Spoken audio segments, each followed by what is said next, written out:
2020 has been a tough year for us all, and will easily go down as one of the worst years in decades. The year started off terribly with the Australian bushfires, where millions upon millions of animals were killed, wildlife, homes and more were destroyed. And shortly following that, words of a virus started to spread, and in March, the global pandemic really started to take full effect.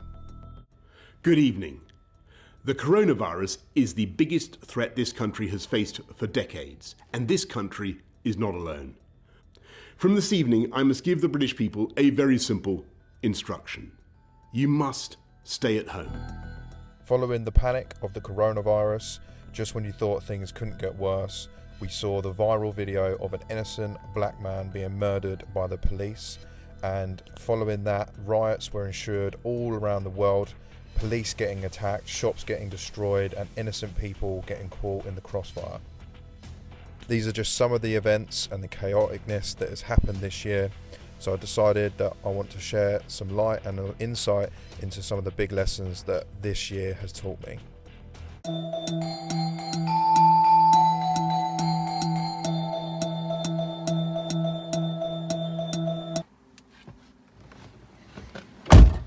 The first lesson that I've learned is that change can happen at any time.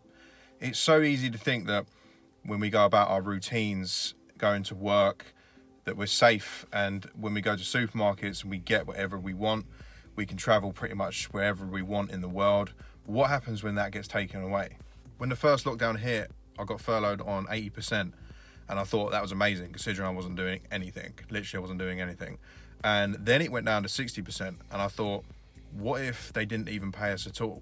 And like, so many people have lost their jobs and are still losing their jobs and are now having to make drastic decisions to be able to provide for themselves and their family. Also, food most of us have in such a huge abundance of.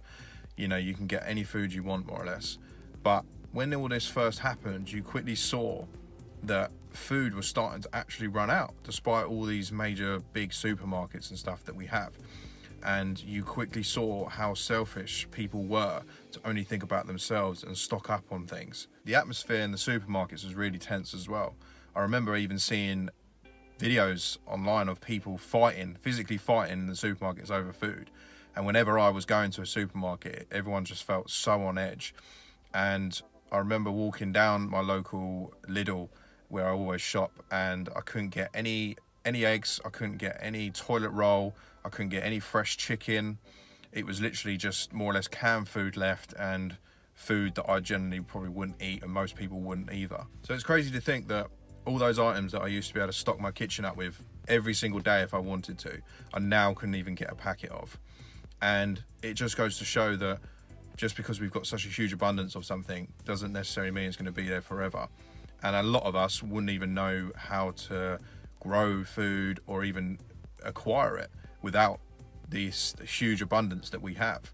So it's definitely a big lesson that I've learned, that anything can change at any moment, no matter how safe or secure that it seems. So it was always good to be prepared for that. The second lesson that I've learned is that isolation is really dangerous. If you saw my previous video before this one, you would know that I recently moved back home with my parents, and that was a very smart move because I've been living on my own before that for about 2 to 3 years, and that was okay before all this happened. But then when we first had to stay at home, I quickly realized how bad my mental state was quickly deteriorating from the lack of human interaction. And after about 2 to 3 weeks, I was already starting to feel a bit like Tom Hanks in Castaway. If I hadn't moved back home, then I would have just spent the whole of Christmas on my own, and I don't even want to think about the effect that would have had on me mentally. Don't get me wrong, if you can master being on your own, it's a very good tool to have, but I really wouldn't do it for long periods of time again like I have done before, because since moving back in with people, I've realised I wasn't as well off sort of mentally as what I thought I was, and I turned to a lot of bad habits just to kill the boredom half the time. So when this is all over, I would suggest, if you do live on your own, try and move in with a friend or a family member, and you may be surprised on the good benefits that it will have on your mental state. Lesson number 3 is gratitude. Now, this is a lesson that we've all learned one way or another this year. And it's actually been a wake-up call to what's actually important in life, which is spending more time with your friends, family, and doing things that you actually enjoy. So many times I would skip going to a family meal because I was a little bit hungover from the night before, or I'll just make the excuse, oh, I'll go to the next one. And then some friends would say, do you want to come to this event? And I'd just say there was a new video game out or something. I just couldn't be asked to hang out. I'd just make the excuse. Whereas now I'd give anything to go to that event or go to that family meal. Before all this, I would spend so much time doing things that weren't in my best interest. Sitting around, wasting time, too much drinking, not taking enough action towards my goals. Focusing on things that just really actually wasn't making me happy. When this is all over and done with, which I think could take a long time, unfortunately, still, I would definitely take more action, make more changes in my life, do a lot of things that I would have just put off if it hadn't have been for this huge wake-up call. And we're all coming out of this with so much more gratitude and appreciation for what we have and what we have now. I'm hoping 2020 is a lot more fortunate for us all.